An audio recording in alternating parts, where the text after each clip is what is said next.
역대하 2장 1에서 18절 말씀입니다. 2장 솔로몬이 여호와의 이름을 위하여 성전을 건축하고 자기 왕위를 위하여 궁궐 건축하기를 결심하니라. 솔로몬이 이에 짐꾼 7만 명과 산에서 돌을 떠낼 자 8만 명과 이를 감독할 자 3,600명을 뽑고 솔로몬이 사절을 두로왕 후람에게 보내어 이르되 당신이 전에 내 아버지 다윗에게 백향목을 보내어 그가 거주하실 궁궐을 건축하게 한 것 같이 내게도 그리하소서. 이제 내가 나의 하나님 여호와의 이름을 위하여 성전을 건축하여 구별하여 드리고 주 앞에서 향재료를 사르며 항상 떡을 차려 놓으며 안식일과 초하루와 우리 하나님 여호와의 절기에 아침 저녁으로 번제를 드리려 하오니 이는 이스라엘의 영원한 규례니이다. 내가 건축하고자 하는 성전은 크니 우리 하나님은 모든 신들보다 크심이라. 누가 능히 하나님을 위하여 성전을 건축하리요? 하늘과 하늘들의 하늘이라도 주를 용납하지 못하겠거든. 내가 누구이기에 어찌 능히 그를 위하여 성전을 건축하리요? 그 앞에 분향하려 할 따름이니이다. 이제 청하건대 당신은 금, 은, 동, 철로 제조하며 자색, 홍색, 청색 실로 직조하며 또 아로새길 줄 아는 재주 있는 사람 하나를 내게 보내어 내 아버지 다윗이 유다와 예루살렘에서 준비한 나의 재주 있는 사람들과 함께 일하게 하고 또 레바논에서 백향목과 잣나무와 백단목을 내게로 보내소서. 내가 알거니와 당신의 종은 레바논에서 벌목을 잘 하나니 내 종들이 당신의 종들을 도울지라. 이와 같이 나를 위하여 제목을 많이 준비하게 하소서. 내가 건축하려 하는 성전은 크고 화려할 것이니이다. 내가 당신의 벌목하는 종들에게 찌은 밀 2만 고루와 보리 2만 고루와 포도주 2만 밭과 기름 2만 밭을 주리이다 하였더라. 사랑하는 형제 여러분, 12월 3일 토요일 저녁 묵상에 오신 것을 환영합니다. 역대하 9장까지는 솔로몬의 치세를 말하는데요. 주로 성전 건축을 중심으로 말합니다. 이스라엘 역사 중 위대했던 시대는 다름 아니라 성전 제사를 중심으로 여호와 신앙에 충실했을 때에 국가의 위상이 높아지고 경제가 잘 되고 평안했습니다. 바로 그 대표적인 시대가 솔로몬 시대이고 그러한 시대를 펼쳐낸 바탕에는 성전 건축이 있습니다. 바로 이 점을 귀한 세대에게 역설함으로써 예루살렘 성전 재건과 신앙 공동체를 세워내는 데에 동기가 되도록 역대기 9장까지 기록 목적이 바로 그것이라고 말할 수 있습니다.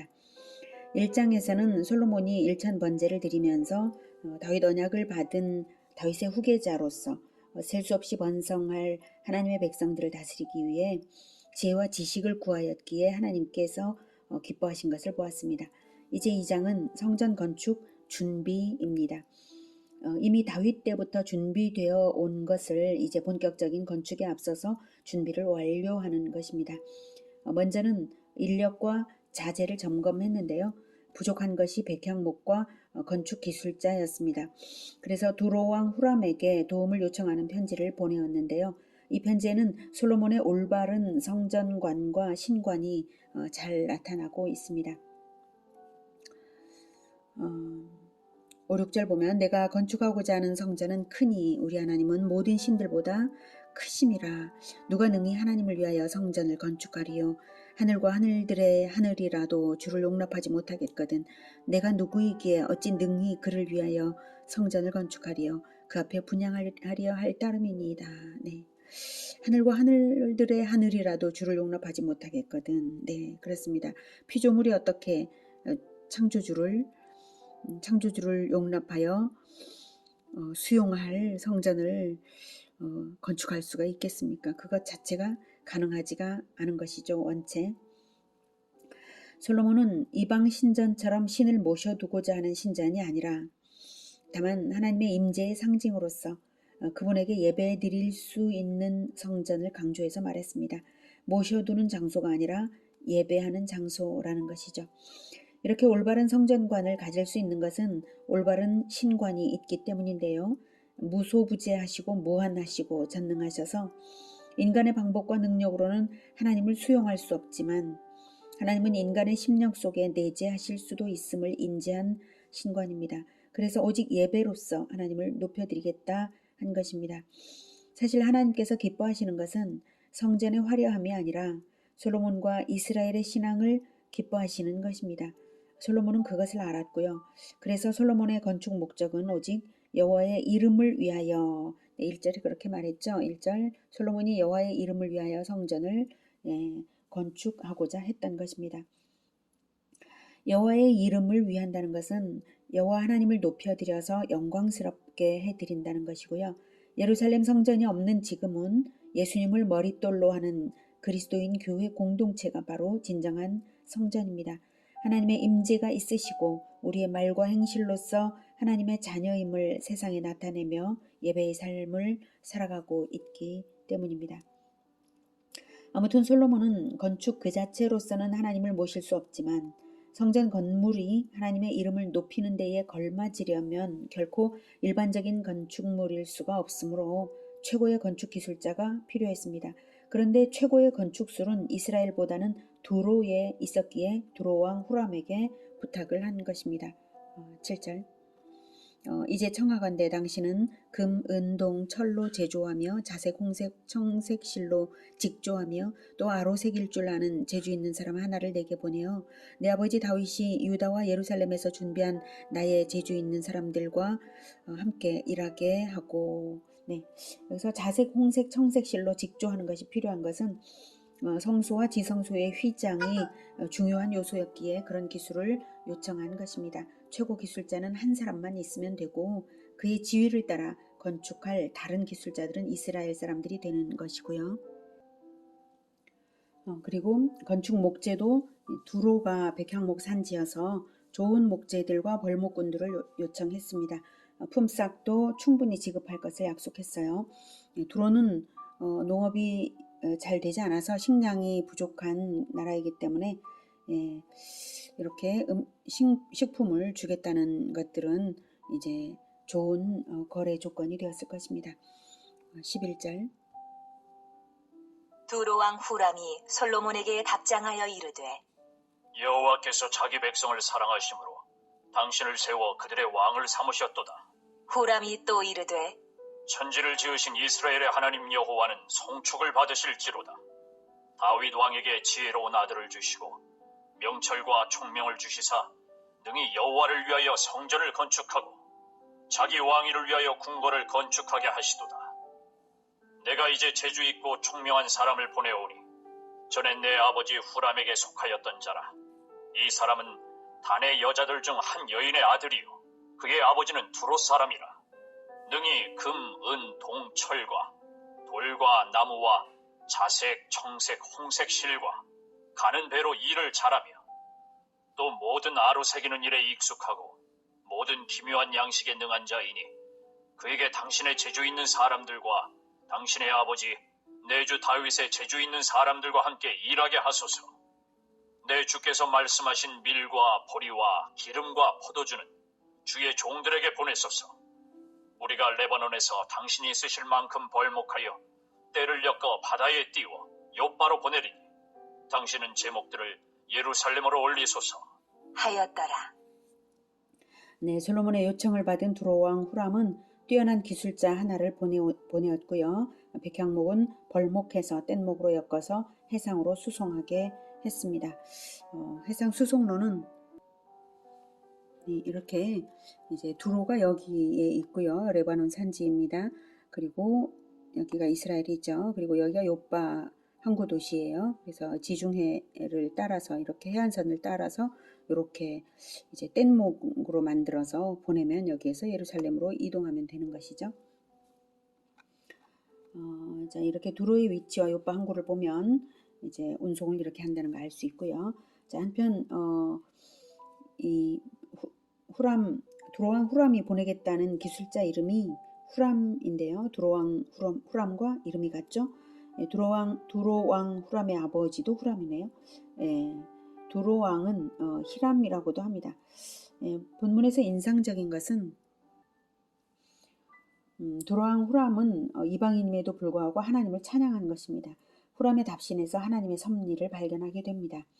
다윗 왕 때부터 이미 후람과의 좋은 관계성이 형성되고 이제 성전 건축을 위한 연합으로 발전되게 한 것은 하나님께서 하신 일이죠. 12절에 보면 천지를 지으신 이스라엘의 하나님 여호와는 송축을 받으실지로다 이렇게 하면서 천지를 지으신 이스라엘의 하나님을 찬양하면서 다윗 왕에게 지혜로운 아들을 주셔서 여호와를 위하여 성전을 건축하게 하신다고 찬양하는 것을 보면 다윗 언약도 잘 알고 있는 것 같아요. 예, 천지를 지으신 이스라엘의 하나님이시므로 다윗 왕가를 언약하시고 그 아들에게 성전을 건축하게 하시는 것, 성전 건축이 바로 다윗 언약에 포함된 내용이잖아요. 그래서 그것을 찬양하고 있는 거죠. 하여간 후람의 하나님을 아는 지식, 이 지식을 통해서 후람의 지식을 통해서 엿보이는 것은 당시의 근동 지역에 다윗 언약이 알려졌음을 시사합니다. 솔로몬 성전 건축에 이방인이 참여하는 것은 훗날 예수 그리스도를 머릿돌로 하는 성전으로 열방이 참여할 것을 예표하는 것입니다. 17절. 전에 솔로몬의 아버지 다윗이 이스라엘 땅에 사는 이방 사람들을 조사하였더니 이제 솔로몬이 다시 조사하매 모두 15만 3,600명이라. 그 중에서 7만 명은 짐꾼이 되게 하였고 8만 명은 산에서 벌목하게 하였고 3,600명은 감독으로 삼아 백성들에게 일을 시키게 하였더라. 네. 성전 건축의 노동력은 이방인 노예들을 사용했습니다. 과거 가나안 전쟁 때부터 이스라엘에 복속된 족속들이 남아 있고요. 다윗 왕의 정복 사업을 통해서도 많이 늘었을 거예요. 총수가 15만 3,600명이나 되었습니다. 오늘은 성전 건축 준비 과정을 통해서 하나님을 어떻게 영광스럽게 해드릴 것인가를 생각할 기회가 되었습니다. 건축물로 영광을 받으시는 분은 아니시고 건축물 안에 갇힐 수도 없으시고 그 무엇에도 제한받지 않으시는 무한하시고 무소부재하신 하나님이십니다. 그런 분이 구약시대에 그 좁디 좁은 지성소, 언약궤 위, 제물의 피가 뿌려지는 한 뼘의 속죄소에 임재하시면서 분향단에서 올려드리는 그 향기를 받으셨던 것입니다. 이스라엘의 예배를 받으시는 참으로 겸손하게 이스라엘의 예배를 받으신 하나님이십니다. 진정 하나님이 원하시는 건 바로 그것이었습니다. 예배. 바로 그런 언약궤처럼 언약을 품은 우리 영혼 위로 그리스도의 보혈이 뿌려질 때에 우리에게 임재하시며 거룩하게 하시고 우리의 말과 행실로 하나님을 나타낼 때에 기뻐 영광 받으시는 하나님이십니다. 다른 그 무엇으로가 아니라 우리의 말과 행실로 나타나는 우리의 예배를 통하여서 영원히 영광 받으시기를 원하시므로 껍데기뿐인 성전은 파괴되게 하시고 진정한 성전을 세워가시는 하나님이십니다. 날마다 예배하는 삶으로, 삶의 예배로 하나님의 임재가 늘 충만하여서 열방으로 뻗어가는 예배 공동체, 영원한 성전이 되기를 기원합니다. 기도하겠습니다. 하나님, 우리는 아무것도 아니고 차마 하나님 앞에 바로 설 수도 없는 자들인데 우리를 부르셔서 예수 그리스도의 보혈로 뿌려서 거룩하게 하신 것, 그리고 하나님 앞에 예배하는 자가 되게 하신 것 너무나 감사합니다. 우리가 날마다 우리 주 하나님을 모시고 살아가면서 우리의 말과 행실이 온전히 하나님을 나타낼 수 있기를 원합니다. 주님, 우리의 영혼의 언약이 결코 지워지지 않고 늘 하나님의 말씀을 기억하며 하나님의 말씀을 선포하며 열방으로 뻗어나가는 그런 우리들이 되게 도와주시옵소서. 그래서